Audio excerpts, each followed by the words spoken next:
আজকেই বছর তুমি বয়ান শুনতেছো, আগামী বছর বয়ান হবে, তুমি থাকবা কিনা জানা নাই। আমার কলিজার টুকরা ওই হাদি কত স্বপ্ন নিয়া ময়দানে আওয়াজ, কিন্তু অকাতরে চলে গেল। কেউ ভাবেও নাই সন্তানটারে নাকি হাতের মধ্যে নিয়ে বলেছিল, আমি যদি মরে যাই আমার সন্তানটাকে দেখে শুনে রাখিও। আজও কলিজা ভরে দোয়া করেছি, এমন একটা মোনাজাত নাই যেখানে আমি যুবকের জন্য কলিজা ভরে দোয়া করি না। ও আল্লাহ, আর জানো আমার এই জমিনের মধ্যে ওসমান হাদির মতো কারো প্রাণ ঝরে না যায়।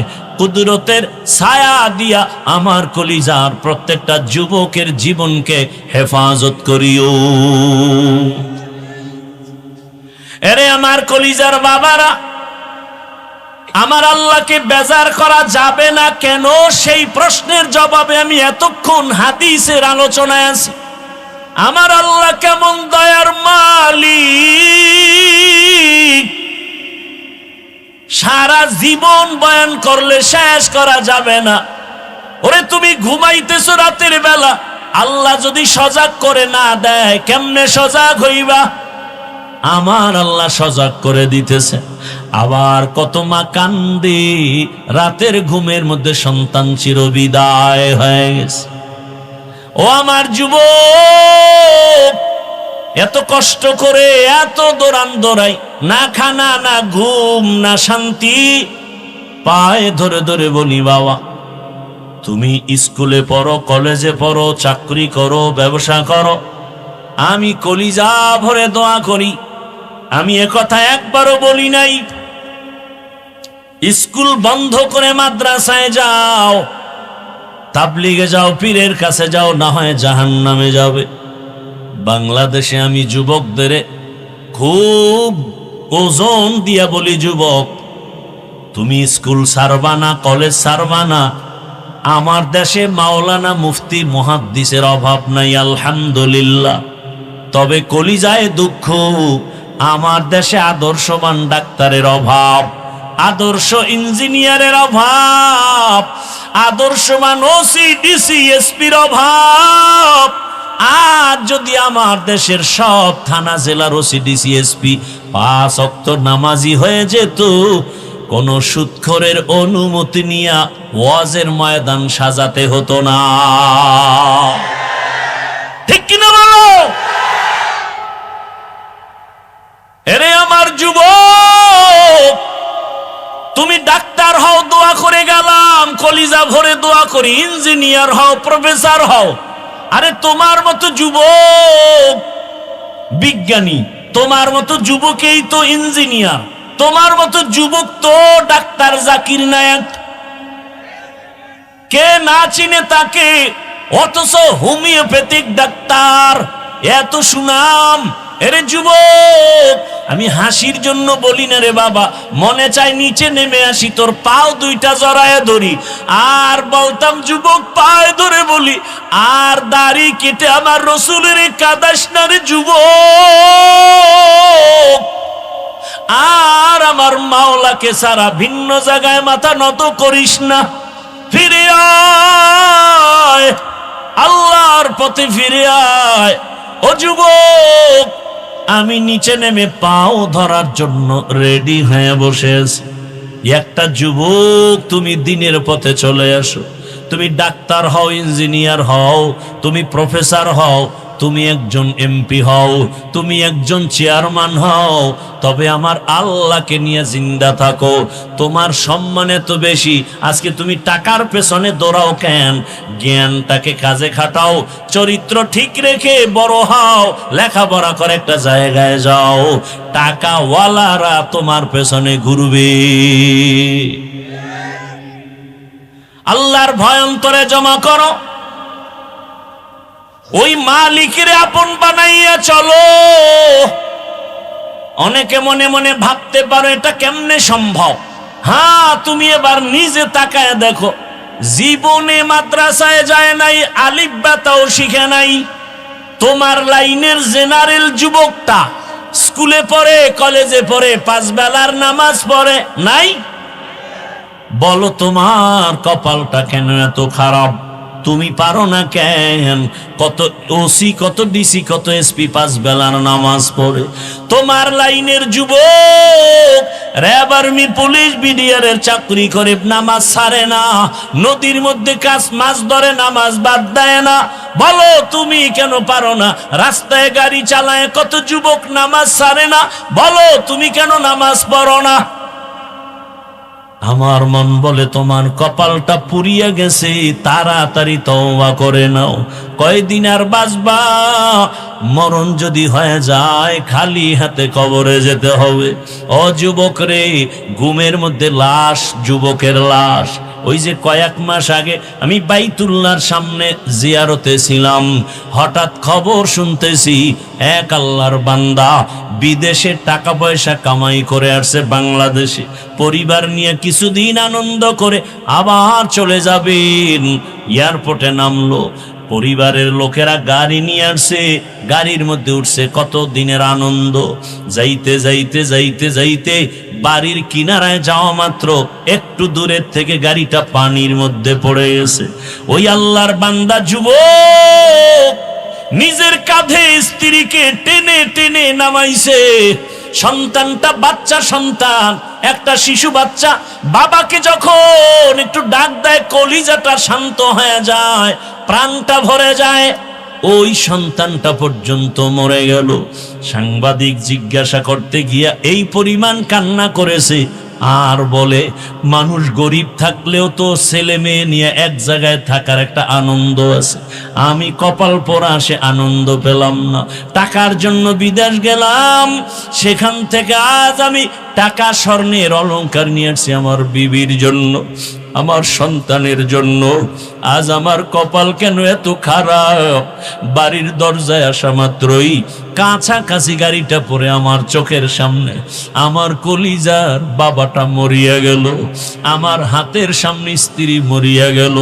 আমি এখন কোন ঘরে যাব? ঘরের বাতি দেনেওয়ালা নাই, আমাকে বাবা বলে ডাক দিয়া সান্ত্বনা দেওয়ার বাচ্চাটাও নাই। ও আল্লাহর বান্দারা, কার পিছনে ঘুরো? যার পিছে ঘুরো লেখা রাখ, তোরে মারার জন্য ওই বন্ধুটাই যথেষ্ট।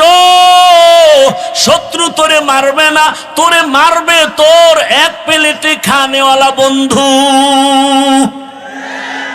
ভাগে কম পড়লেই বলবে ওকে মাইনাস করে দাও, এ জমিন থেকে তাড়ায় দাও, ওকে রাখলে আমার ভাগে কম হয়ে যায়। এই বানা মানুষ মারার জন্য এখন কোনো দুশ্মনের দরকার হয় না। আপন মানুষ বন্ধুটা আপন বন্ধুটারে মেরে ফেলে। এরে আল্লাহর বান্দা, ভালো করে বুঝো, আজকে তুমি এখানে আছো, আল্লাহ বারবার বলে আমি আল্লাহ তোকে বলি না তুই চাকরি ব্যবসা ছেড়ে দিয়া শুধু আমাকে ডাক না। না, আমি আল্লাহ ইবাদতের বাউন্ডারির মধ্যে পুরো দুনিয়াটারে আটকায়া দিছি।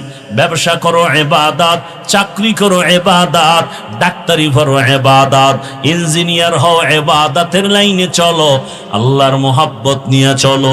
ও আল্লাহর বান্দারা, আজকে তুমি সুস্থ বয়ান শুনতেছো, আগামীকাল এই টাইমে আল্লাহ না করুন হতে পারে তুমি হসপিটালের রোগী হয়ে যাবে। তুমি গিয়া মোবাইল চালায় গুনাহ করে করে ঘুমায় যাবা। 10টা 11টায় তোমার আম্মু এসে ডাকবে, বাবা ও আল্লাহ না করুন বুঝাবার জন্য বলি, হঠাৎ মা শরীর স্পর্শ করে দেখবে বরফের মতো ঠান্ডা। মা একটা চিৎকার দিয়া বলবে আমার বাবা দুনিয়াতে জিন্দা নেই। মাথাটা গরম হয়ে যাবে, আমাকে এখন কে আম্মু বলে ডাক দিবে, বাবায় টেলিফোন করবে, তোমার তো চক্ষু বন্ধ, রুহুটা চলে গেছে। বাবায় বলবে ইমাম সাহেব কোথায় যান, আমার সন্তান মরে গেছে, জানাজা না দিয়া যাবেন না। বাবা কাঁদবে আর বলবে, এক দলকে বলবে যাও বাঁশ বাগানে কবর খনন করো, আর এক দলকে বলবে কান্না করে আমার ঘরের পেছনে মশারি টানায় দেও, গরম পানি গোসল করার জন্য রেডি করো।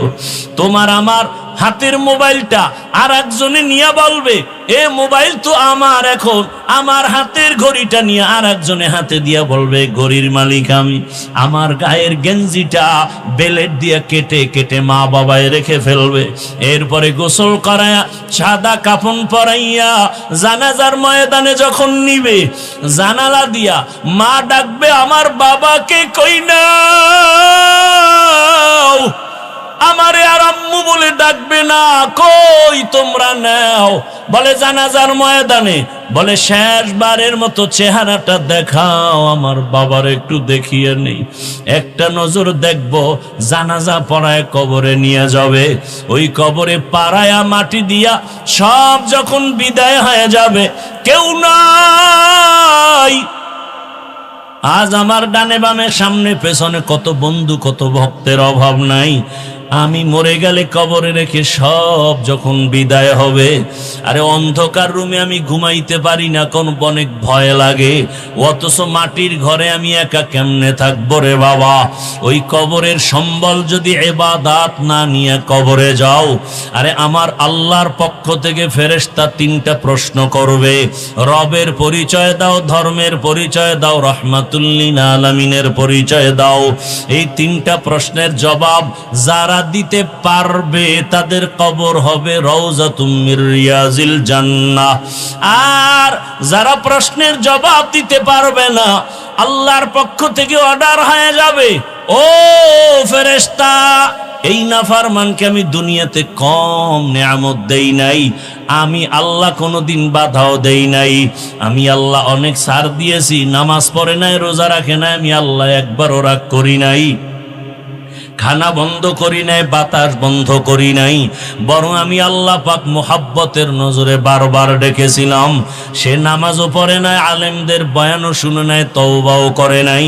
আজকে আর কোনো সুযোগ দেওয়া যাবে না। রহমতের নবী বলেন আল্লাহর পক্ষ থেকে অর্ডার হয়ে যাবে, আল্লাহ বলবেন জাহান্নামের আগুন কবর ভরে দাও। এক পর্যায়ে আল্লাহর কুদরতি আওয়াজ, আল্লাহ বলবে কবরের মাটি দুই পার্শ্ব থেকে গুনাহগার বেনামাজিরে জোরে জোরে চাপ দাও। কবরের মাটি এত জোরে চাপ দিবে পাজরের হাড় চুরমার হয়ে যাবে। আম্মা জান আয়েশা রাদিয়াল্লাহু আনহা বলেন আমি দেখি রহমতের নবী আমার রুমের মধ্যে বসে বসে গুনগুন করে কান্না করেন, ইয়া রাসূলুল্লাহ আপনি কাঁদেন কেন? বলে আয়েশা আমার উম্মতের কথা মনে পড়েছে, হাসরের মাঠে কি উপায় হবে। সূর্যের গরম বড় ভয়ঙ্কর, সূর্যের গরমে মাটির জমিনটা হবে তামা, মানুষের মাথার মগজগুলো ভাতের মারের মতো ফুটতে থাকবে। এরে আল্লাহর বান্দা, নারী পুরুষ সবাই থাকবে উলঙ্গ। ওদিকে জাহান্নামের আওয়াজ, নবীরা পর্যন্ত কান্না শুরু করবেন। ও আমার যুবক বাবারা, ও পর্দার আড়ালের মা বোনেরা, ও বৃদ্ধ বাবাজি, আল্লাহর কোরআন থেকে বলছি, রসুলের হাদিস থেকে বললাম রে বাবা, যদি তোমার অন্তর বলে কোরআন সত্য, গুনাহ নিয়ে কবরে গেলে হাসরে গেলে তোমার আযাব ভুগতে হবে তাও সত্য। আর যদি বলো কোরআন মিথ্যা, তো আমাকে প্রমাণ দাও, আমিও তোমার লাইনে চলে আসি, দাড়ি কেটে ফেলি। আর যদি বলো না কোনো সন্দেহ নাই, আমি বলবো পা ধরে বলবো, পা আগায় দাও, পাও আমি হাত দিয়া ধরে বলবো। আজকে থেকে তওবা করো রে বাবা। জীবনে তো মোবাইলে রাতে গুনাহ কম করো নাই, জীবনে পার্কে পার্কে কম ঘোরো নাই, জীবনে মা বাবার সাথে কত বেয়াদবি করছো সীমানা নাই। এখনো সময় আছে, তওবা করো। ওই মা বাবার সাথে বেয়াদবি করিও না, ওই শিক্ষকের সাথে বেয়াদবি করিও না, উলামায়ে কেরামের সাথে বেয়াদবি করিও না। ওই মা বাবার দোয়া ছাড়াই চেয়ারে বসতে পারি নাই রে বাবা। মা বাবার দোয়া, চোখের পানি ছাড়া এই সম্মানের স্থানে আসতে পারি না রে বাবা। ওই মা বাবার দোয়া, চোখের পানি, আজকে তুমি টাকার মালিক, বাড়ির মালিক, গাড়ির মালিক হয়েছো। আল্লাহর কাছে দোয়া করো, মা বাবা চলিয়ে গেলে তার জন্য দোয়া করো। আর যদি কোনো ভাগ্যবান এখনো মা বাবা বেঁচে থাকে, সময় পেলে দোয়া নিও। ওই বাবার দোয়া, ওই মায়ের দোয়া জীবনটাকে সফল করে ফেলবে। এখনো যারা গুনাহ ছাড়তে পারো নাই, তওবা করো। তোমার মতো যুবক যদি স্কুল কলেজে পড়িয়া নামাজ পড়ে, গাড়ি চালায় নামাজ পড়ে, তুমি পারবা না কেন? আম্মা জানেরা, বোনেরা, আপনাদের মতো কত মা বোন পর্দা করে, নামাজি অভাব নাই। আপনারা কেন পারবেন না? আল্লাহর কাছে মনে মনে তওবা করেন আর বলেন, হে আল্লাহ, জীবনে তো গুনাহ কম করি নাই, আজকে থেকে নামাজ ছাড়বো না, বেপরদায় চলবো না, দাড়ি কাটবো না। মা বাবার দোয়া নিয়া, শিক্ষকের দোয়া নিয়া, উলামায়ে কেরামের পরামর্শ নিয়া, নবীজির সুন্নাত অনুযায়ী জীবনটা চালাবো। তওবা করার মতো যদি অন্তর তৈরি হয়, মুনাফিকি যদি না থাকে, খাঁটি তওবার নিয়তে দুটো হাত আল্লাহকে দেখায়া দাও। আয় আল্লাহ, হাতগুলো কবুল করে নেন। আয় আল্লাহ, তওবা কবুল করে নেন। তওবার উপরে মজবুত হইয়া চলার মতো তৌফিক দান করেন, আমিন। আলহামদুলিল্লাহি রাব্বিল আলামিন, ওয়াসসালাতু ওয়াসসালামু আলা সাইয়্যিদিল আমবিয়াই ওয়াল মুরসালিন ওয়া আলা আলিহি ওয়া আসহাবিহি আজমাইন। ইয়া আরহামার রাহিমিন, ইয়া আরহামার রাহিমিন, ইয়া আরহামার রাহিমিন। রব্বিরহামহুমা কামা রব্বায়ানি সগীরা। রব্বিরহামহুমা কামা रब्बयानी सगीरा। बता हमको तेरे राखी तरफ, तेरे राह पर चला हमको खुदाया। बेगुनाह न गुज़श्त पर मसाअते, हुजूरे दिल न कर दम ताअते।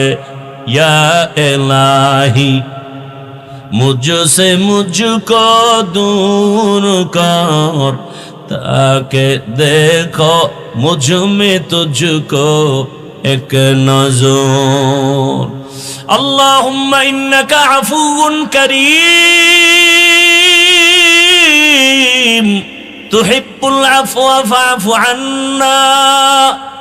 अल्लाहुम्मा इन्ना नस्अलुका रिज़ाका वल जन्नह व नऊज़ु बिका मिन सख़तिका वन नार। अल्लाहुम्मा इन्ना नऊज़ु बिका मिनल बरसि वल जुनूनि वल जुज़ामि व सय्यिल अस्क़ाम। रब्बना ला तुज़िग़ क़ुलूबना बअद इज़ हदैतना व हब लना मिन लदुनका रहमा इन्नका अंतल वह्हाब। अल्लाहुम्मा इन्ना नस्अलुका इल्मन नाफ़िआ व रिज़्क़न वासिआ व शिफ़ाअन मिन कुल्लि दा। ও রব্বুল আলামিন, কুদরতের নজর দিয়ে দেখিন, আপনার কত গোলাম উলামায়ে কেরাম এখানে হাজির, কত মুরব্বী হাজী সাহেব, কত ব্যবসায়ী চাকরিজীবীরা হাজির। আয় আল্লাহ, আমার কলিজার কত যুবক, কত ছাত্ররা হাজির, পর্দার আড়ালের মা বোনেরা হাত তুলেছে। ও আল্লাহ, আমরা গুনার সাগর থেকে আসছি, আমরা গুনাহ করে জীবনটাকে নাপাক করে ফেলেছি। আমার গুনার খবর আমার মা জানে না, ভাই বোনেরা কেউ জানে না।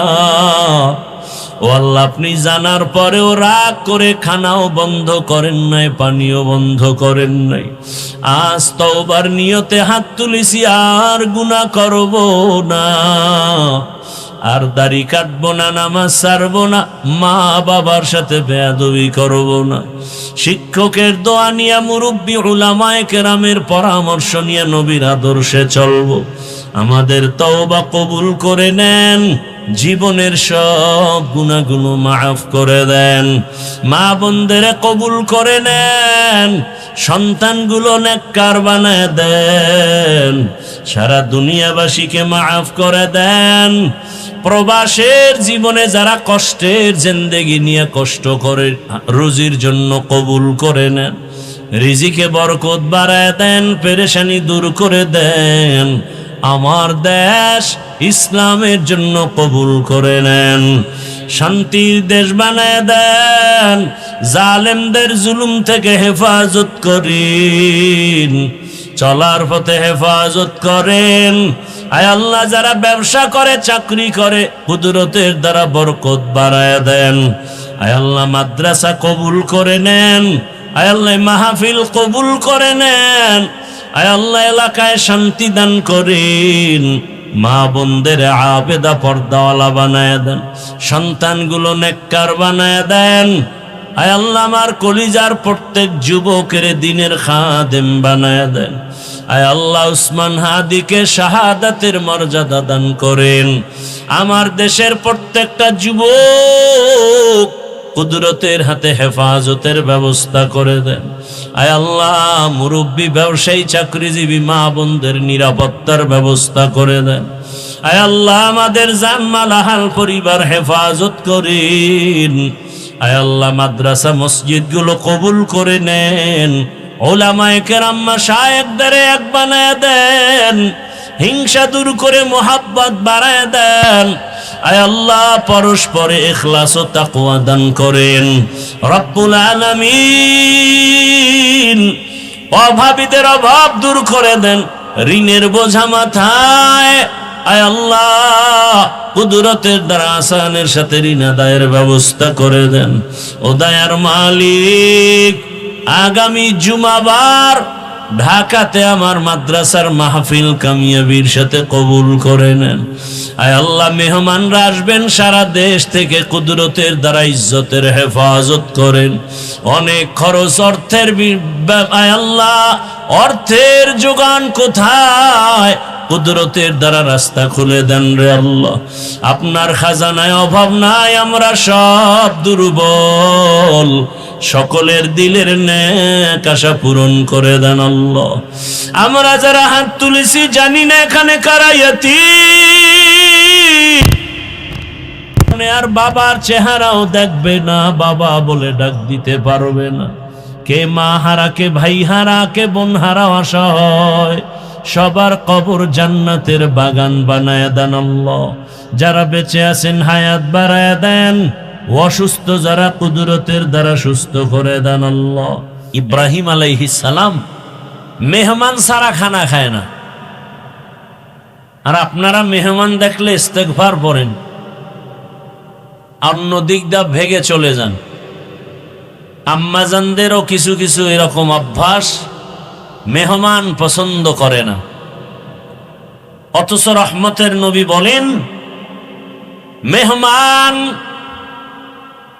তোমার ঘরের দরওয়াজায় যদি যায়, তোমার জীবনও ধন্য। মেহমান তোমার জীবনের ভাগ্যের একটা চাল দানা খায় না, বরং মেহমান তার নিজের রিজিকটাই সেখানে খায়। মেহমান আসলে রিজিকে বরকত হয়, রুজিতে বরকত হয়। ইব্রাহিম আলাইহিস সালাম মেহমান ছাড়া কখনো খানা খান না। আজকে অপেক্ষায় আছেন, খানা খাবেন, কিন্তু মেহমান পাওয়া যায় না। নির্দিষ্ট না, জারি রাস্তায় পায়ে রে ধৈর্য নিয়ে খাওয়াইয়া দেয়, আসো এক দস্তরখানে খানা খাই। রসুলের সুন্নাত, মক্কা মদিনায় যাবেন, এখনো সেই রসুলের আদর্শ। কোটিপতি মক্কার টাকাওয়ালা মালিক যেই দস্তরখানে খায়, তাদের কাজের লোকেরাও একই দস্তরখানে খায়। এ হলো রসুলের আদর্শ। রহমতের নবী গরিব বলে কাউকে তাড়ায়া দেন না, কারণ আল্লাহর গোলাম। তুমি কাকে তাড়াইয়া দিতেছো? আমার মাওলায় তো তাড়ায় দেয় না, তুমি কেন দাও? ইব্রাহিম আলাইহিস সালাম আজকে মেহমান পায় না, হঠাৎ এক মুশরিক আমার আল্লাহর বিরুদ্ধে আচরণ করনেওয়ালা রাস্তা দিয়ে হেঁটে যায়। কাশো ভাইজান আমার ঘরে একসাথে খানা খাও।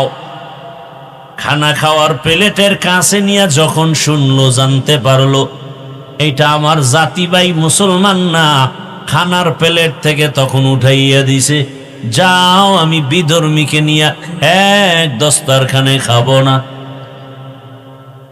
ওই মুশরিক আল্লাহর গোলাম মনে কষ্ট পায় যখন বিদায় হয়, সাথে সাথে জিবরাইল আমিনের আগমন হয়ে গেল, ওহী নাজিল হয়ে গেছে, রে ইব্রাহিম মাত্র একটা বেলা খানার জন্য তোমার দরজা আসে নাই, চলন্ত পথে তুমি নিয়ে আসছো। এই বান্দাটাকে তুমি তোমার ধর্মের না বলে তুমি তাড়ায় দিয়েছো, খানা দাও নাই, পেটের ক্ষুধা নিবারণ করো নাই। ও ইব্রাহিম, এই বান্দার বয়স কত জানো? জীবনে দুনিয়াতে আসা থেকে আজ পর্যন্ত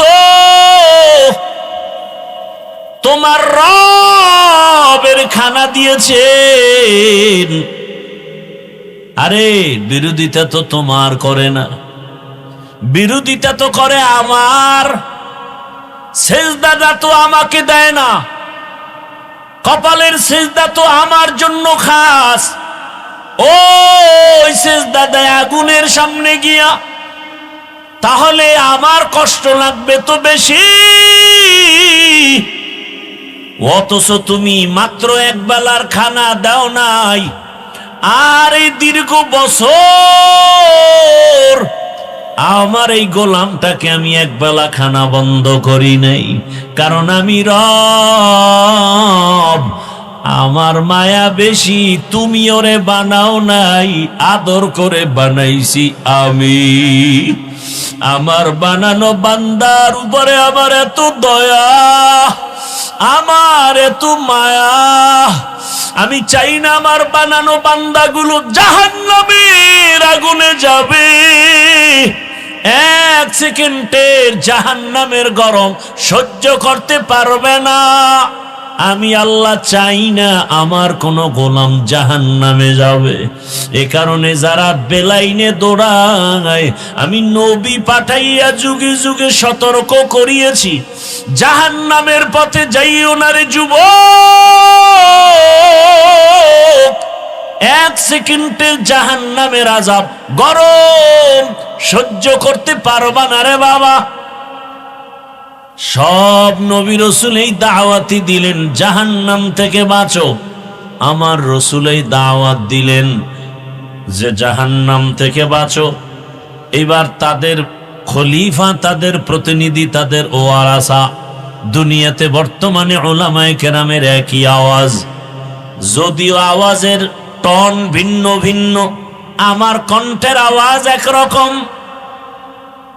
আবার তাবলীগওয়ালাদের আওয়াজ ভিন্ন রকম, ফর্মুলা এক একটা আলাদা, কিন্তু উদ্দেশ্য কেন আলাদা না?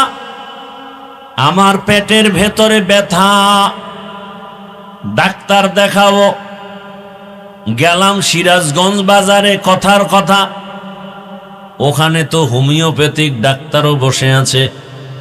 যদি বলি আমার পেটের রোগ নিরাময় করেন, সে দিবে আমাকে লিকুইড পানি, বলবে 10টা ঝাঁকি দিয়ে তুমি 2 ফোঁটা 2 ফোঁটা করে খাও। ওই পেটের রোগের জন্য আমি ঘুরিয়া যদি এমবিবিএস ডাক্তারের কাছে যাই, ওই ডাক্তার বলবে ইনজেকশন দাও, সিরাপ নাও, ট্যাবলেট ক্যাপসুল নাও। আবার কোনো কবিরাজের কাছে গেলে বলবে তুমি তাবিজ নাও। আমি যেটা বুঝাতে চাই ভালো করে বুঝেন, হোমিওপ্যাথিক ডাক্তারের সিস্টেম আর ফর্মুলা আলাদা। এমবিবিএস ডাক্তারের রোগের ফর্মুলার চিকিৎসা ফর্মুলা আলাদা, কবিরাজের চিকিৎসা ফর্মুলা আলাদা, কিন্তু উদ্দেশ্য কারো আলাদা নাই। হোমিওপ্যাথিক ডাক্তারও চায় পেট ব্যথা ভালো হয়ে যাক, এমবিবিএস ডাক্তারও চায় পেট ব্যথা ভালো হয়ে যাক, কবিরাজও চায় পেট ব্যথা ভালো হয়ে যাক। ভাইরা আমার, ভালো করে বুঝো, ঈমানের লাইনে আমাদের কলবের মধ্যে রোগ আর গুনাহের ময়লা, এই রোগের চিকিৎসার জন্য একমাত্র উলামায়ে কেরাম ডাক্তার। বলে কেমন ডাক্তার? বলে ফর্মুলা এক এক রকম, এক একজনার। তাবলীগওয়ালাদের ফর্মুলা ভিন্ন, পীর সাহেব যারা মানুষের কলবের চিকিৎসা করে তাদের ফর্মুলা আর এক রকম, বক্তাদের ফর্মুলা, মাদ্রাসাওয়ালাদের ফর্মুলা আর এক রকম। ভিন্ন ভিন্ন ভিন্ন ভিন্ন ফর্মুলা হলেও কোনো টেনশন নাই, সবার উদ্দেশ্য এক, মানুষ যেন গুনাহ ছেড়ে আল্লাহওয়ালা হয়ে যায়।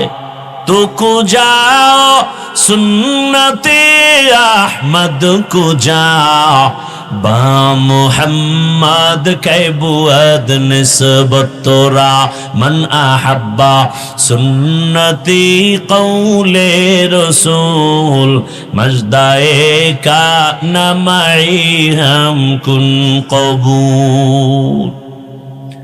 আমার আল্লাহ তাআলা বলেন, আমি চাই না কেউ জাহান্নামে যাবি, কারণ এক সেকেন্ডের গরম সহ্য করতে পারো না, সেই পাওয়ার নাই, কারণ আমি তোরে বানাইছি দুর্বল করে। ওয়া খুলিকাল ইনসানু যায়ীফা, মানুষের মতো দুর্বল কোনো প্রাণী আমি সৃষ্টি করি নাই।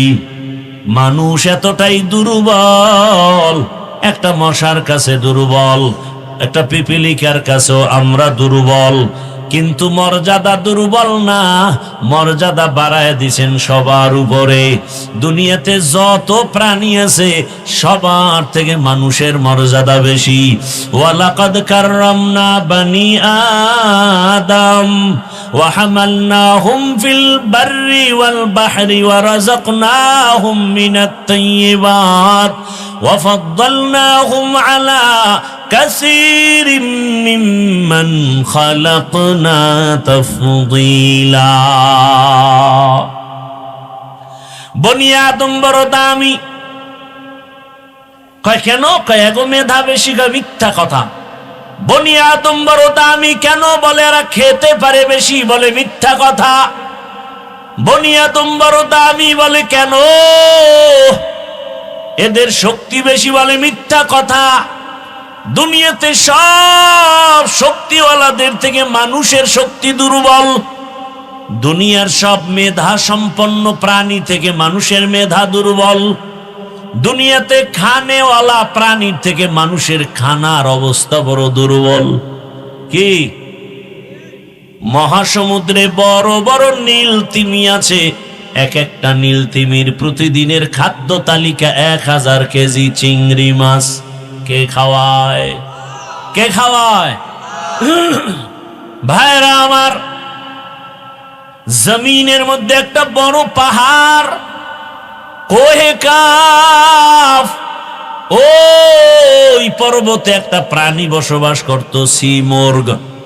ওই প্রাণীটার প্রতিদিন খাদ্য হলো 40টা মোটা তাজা হাতি। সুবহানাল্লাহ। না সারাদিন বিড়ি টানলে আইব কেমন? হ্যাঁ, এক একজনের চেহারার থেকে কি নূরের আলো বিচ্ছুরিত হচ্ছে বিড়ি টানার ধাক্কায়। আল্লাহ হেদায়াত দান করুন। খুব খুশি লাগছে না? একটু বিড়ির প্রশংসা করছি, তাই তো? হ্যাঁ, বিড়ি টানলেন যারা, বিড়ি টানেন, আপনাকে ঠোঁটগুলো খুব লাল। কি তোমাদের কলিজা এর থেকে আরো শতগুণ কালো, তোমার চরিত্র আরো কালো। পৃথিবীতে যদি কোনো ফাও আকাম থাকে, কিছু আকাম আছে লাভ আছে, যেমন মদ পান করা একটা আকাম, কিন্তু এটাই লাভ আছে। খাইলেই শরীরে এনার্জি বাড়ে, লঙ্গি খুইলেই বউরে মা কয়া ডাক দেয়। আছে না নাই? বলে গোটা দেশের মালিক এখন আমি। কি শেখ হাসিনাও নাই, খালেদা জিয়াও নাই, এখন দেশের মালিক আমি। বউ কয় ঘরে তো চাল নাই, কয় দোষ তো বোতলের, আমার কি? দুনিয়াতে যদি কোনো ফাও আকাম থাকে, এই আকামের নাম বিড়ি টানা। এই বিড়ি টানলে কোনো লাভ আছে? যদি কেউ বলো যে হ্যাঁ চেহারা সুন্দর হয়, শক্তি বাড়ে, খোদার কসম আমি বিড়ি টানবো। আল্লাহ হেদায়াত দান করুন। খুব ভালো কাজ করতেছেন যারা করেন না, না তা হাসি আসে কেন? আমি কি হাসির জন্য বলছি? করতেছেন আকাম, আবার হাসতেছেন। লজ্জা থাকলে তো মাথা নত হওয়া উচিত। ওয়াজের প্যান্ডেলের বাইরে ঘুরে আর বিড়ি টানে, আবার মোনাজাত হবে, আবার বিড়ি। বউ কইব কি? কয় মোনাজাতে বিড়ি কবুল হয়ে গেছে। কেউ আবার আসে ওয়াজের পরে বেলুন কিনে বাড়ি যায়, প্লাস্টিকের মাছ কিনে বাড়ি যায়। বউ জিগাইলে বলবে মোনাজাতে বেলুন আর মাছ কবুল হয়ে গেছে। হেদায়াত কপালে কবুল হয় নাই। আল্লাহ হেদায়াত দান করুন। জিন্দেগি মে বন্দগি তু করনা হে, জিন্দেগি মে বন্দগি তু করনা হে, जिंदगी बे बंदगी शर्मिंदा है, जिंदगी बे बंदगी शर्मिंदा है। খারাপ লাগতেছে আপনাদের? মাওলার কাছে কত ভালো লাগে তা জানেন? আল্লাহর তো ছেলে মেয়ে নাই, আল্লাহর তো আদরের আমরা। এই সুন্দর বাগান দেখা হাদিস রসুলের এত সুন্দর এক মজলিস আল্লাহ পাক আরশে আজিমের মধ্যে ফেরেশতা দিয়া মজলিস করতেছেন। সেই আরশে আজিমের মজলিসের বক্তা আমার আল্লাহ, শ্রোতা সব কি? কথা বলে না, ফেরেশতা। বয়ানের বিষয় কি? আমগে এই প্যান্ডেলে আমরা আসছি কেন? আমাদের প্রশংসার বয়ান চলতেছে। শেষমেশ আল্লাহ বলে দেন ফেরেশতারা সাক্ষী থাক, ওই প্যান্ডেলে যারা বসছে এদের জীবনের সব গুনাহ মাফ। ইহা হাম সব মুসাফির দিল না লাগা, আহলে দিল কি নজর সে রূহ করতা যা, শাহ দৌলত সব ফকির গর নেক নেহে, শাহ দৌলত সব ফকির গর নেক নেহে, জিন্দগি মে বন্দগি তু করনা হে, जिंदगी बे बंदगी शर्मिंदा है, जिंदगी बे बंदगी शर्मिंदा है, जिंदगी में बंदगी कौन बंदगी, बंदगी बे जिंदगी शर्मिंदगी। এরে আমার কলিজার যুবক বাবারা, বৃদ্ধ বাবাজি, পর্দার আড়ালের মা বোনেরা, আল্লাহ পাক আমাদের এত আদর করে বানাইছেন। মানুষের মতো দামি কোনো প্রাণী বানান নাই। মানুষ শক্তির কারণে দামি না, মানুষের থেকে শক্তি একটা কুকুরের মধ্যে বেশি, শিয়ালের ভেতরে বেশি। একটা পিপিলিকার সামনে আমরা কতটা দুর্বল। আরে আমি হাফিজুর রহমান, ইভেন আপনারাও দুনিয়াতে যখন আসবেন, আম্মা জান এমন প্রসব বেদনায় কান্নায় মাতোয়ারা হয়ে গেলেন। ও আমার বাবারা, ভালো করে বুঝো, আমার আম্মা জানের কণ্ঠের আওয়াজ এত ছোট, কারণ আমার আল্লাহর ভয়। নারীদের শরীরটা ঢেকে রাখা যেমন ফরজ, তাদের কণ্ঠের আওয়াজটাকে বেগানার থেকে আটকায় রাখা ফরজ। আম্মাজানের কণ্ঠের আওয়াজ ঘরের ভেতরের রুম থেকে সামনের রুমে যায় না, এতটা সেই ভয়ে আমার আম্মা চলেন। কিন্তু যেদিন আমি দুনিয়াতে আসব, প্রসব বেদনা, আম্মাজানের এত কান্নার আওয়াজ, আম্মাজানের কান্নার আওয়াজে পাশের বাড়ির মানুষও ঘুমাইতে পারে না। ঠিক নেই? ভালো করে বুঝো, খালি কাংসুক করো না, কিছু বুঝো। মায়ের আওয়াজটার কারণে বাড়ির ডানে বামের মানুষ ঘুমাইতে পারে না। বুঝতে পেরেছে কেন এত কান্নার আওয়াজ? যেই মায়ের কণ্ঠ বাইরে যায় না, ওই মায়ের কান্নায় পাশের ঘরের মানুষ ঘুমাতে পারে না। এত করুণকারী কাহিনী কেন? বলে প্রসব বেদনার কান্না। ওদিকে আমার দাদি, আর এক পাশে আমার নানি আমার আম্মারে সান্ত্বনা দেয়, কান্না করো না, ধৈর্য ধারণ করো। আম্মার কান্না বন্ধ হয় না। এক পর্যায়ে মা বেহুশ হয়ে যায়, আবার হুশে আসে। হঠাৎ আমার আম্মাজান ডাক দিয়া কয়, ও আমার শাশুড়ি আম্মা, আপনারা আমার থেকে একটু দূরে যান, 1 মিনিটের জন্য আমার স্বামীকে একটু আমার কাছে আসতে দেন। আমার আব্বাজানকে ডাকছেন, আমার আব্বাজান আসছেন। আম্মাজান হাতটা ধরিয়া কান্না করে আর বলে, স্বামী, বাবার কত মায়া কত মমতা ত্যাগ করে তোমার ঘরে আসছি, তোমার মন ভরে খেদমত করতে পারি নাই, তোমার সংসারটা সুন্দরভাবে ধরে রাখতে পারি নাই। তোমারে আমি উপরে উঠাবার জন্য, তোমার সংসারটা ঠিক রাখার জন্য আমি কত ভুল পর্যন্ত করেছি। আমারে আজকে তুমি মাফ করে দাও, আর আমি বাঁচব না। বাবায় কান্না করে আর বলে, বিবি কান্না করিও না, ধৈর্য ধারণ করো। মা কাঁদে আর বলে, স্বামী তুমি বুঝো না, আমার চোখে দেখা অমুক এলাকার অমুক নারী মরে গেছে, বাচ্চা হওয়ার সময় মরে গেছে। আমার মাথায় 7 আসমানের বোঝা, আমি সহ্য করতে পারি না। আমার বারবার কেন যেন মনে হয় আমি মরে যাব। বাবায় কয়, মা তুমি আমারে মাফ করো, ধৈর্য ধারণ করো। দৌড়াইয়া গিয়া ওযু বানাইয়া সেজদায় পড়ে কাঁদে আর বলে, হে মালিক, তুমি আমার স্ত্রীকেও হেফাজত করো।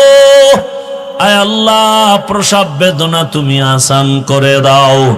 ও সন্তানেরা, জানো না, এই কারণেই তো আমার রহমতের নবী বাবা মায়ের ক্ষেত্রে মায়ের কথাটা 3 বার নিয়ে আসছেন। মায়ের কত কষ্ট রে বাবা, এত কষ্ট ঋণ চামড়া খুলে যদি জুতা বানায় দাও, কোনদিন তার ঋণ আদায় হবে না। এমন কষ্ট মা করেছেন। ও আল্লাহর বান্দারা, আমরা এতটা দুর্বল, অথচ একটা বকরি ছাগলের বাচ্চা যখন আসে, ডানে বামে কোনো সহযোগিতাকারী আসেনি, কেউ নাই। বাচ্চা দুনিয়াতে আইসা নিজে নিজে 4 পায়ে বাচ্চা দাঁড়ায় গেছে। মায়ের দুধ কোথায় খুঁজা খুঁজা বের করছে। মায়ের দুধের ওলানটা শক্ত, কোনো ঔষধও আনার প্রয়োজন মনে করে নাই। মাথার কপালের অগ্রভাগ দিয়া ওলানের উপরে জোরে জোরে ধাক্কা দিয়েছে, তো ওলানটা নরম হয়েছে। জিহ্বা নাড়া লাগানো মাত্র দুধ বাচ্চার পেটে চলে আসছে। আর আমরা কত দুর্বল, দুনিয়াতে আসা মাত্র মা চক্ষু বন্ধ, বেহুশ। আমার দাদি আর নানি কয়ে, তাকায় দেখ ফুটন্ত গোলাপ। মায়ের এত কষ্ট, মাত্র একটা নজর আমার চেহারার দিকে দেওয়া মাত্র মায়ের কলিজার সব কষ্ট পানি হয়ে গেছে। জীবনের মূল কষ্ট মায়ের প্রসব বেদনা,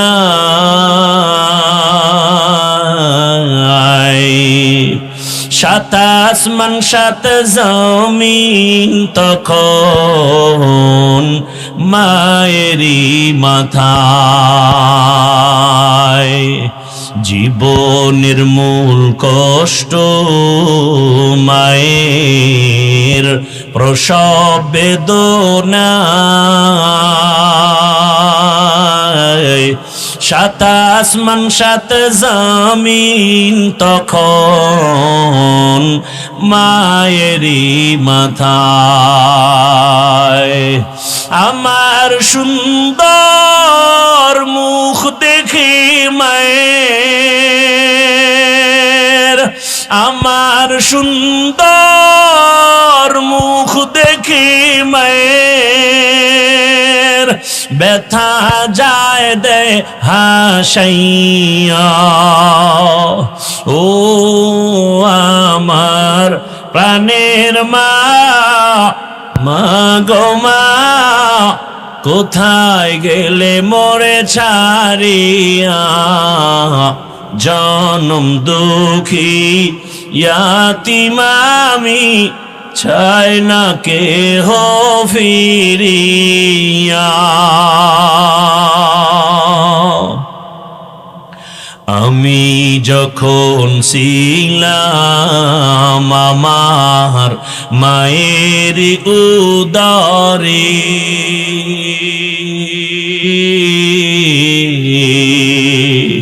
চলাফেরা করলেন যে মায় কত কষ্ট করে।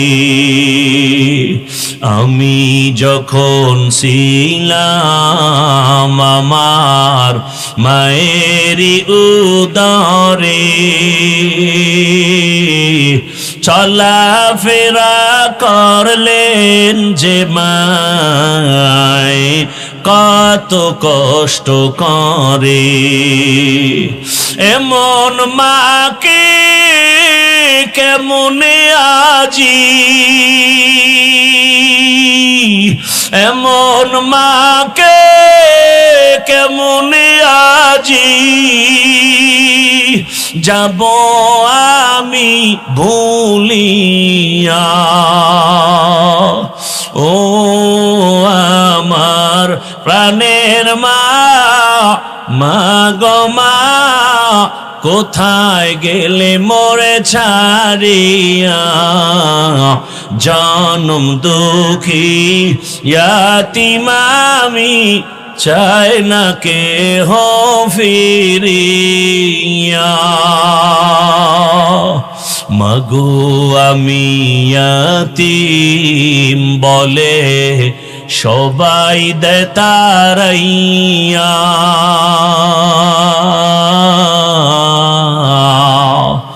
দুঃখের সাথে দিন কাটাই মা, পেটে ক্ষুধা নিয়া।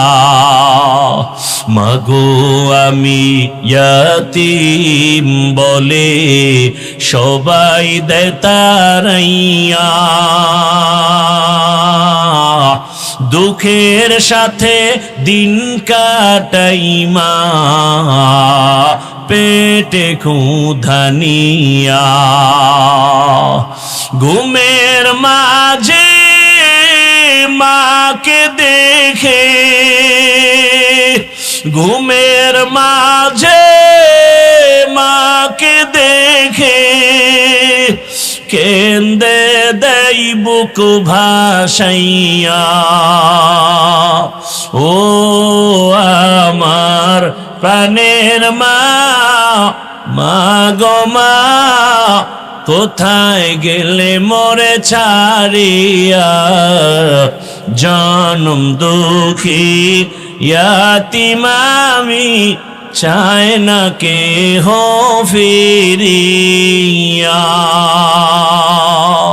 খিদমতে মা দর পে দর কুন সুবহ শাম, খেদমতে মা দর পে দার কুন সুবহ শাম তাকে বাসি দর্দ আলম নেক নাম।